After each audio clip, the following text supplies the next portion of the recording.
জীবন তোমার, তাই জীবনের সিদ্ধান্তগুলো তোমার হওয়াই উচিত। তবে হ্যাঁ, সিদ্ধান্তগুলো সঠিক হওয়া একান্ত জরুরি। সেগুলির একটিও বেঠিক হলে মাশুল তোমাকেই দিতে হবে। তাই প্রতিটি সিদ্ধান্তেই প্রয়োজন বিচক্ষণতা।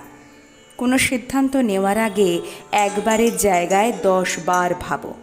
দেখবে ঠিক ভুল দুটো চিত্রই তোমার চোখের সামনে ভেসে উঠছে।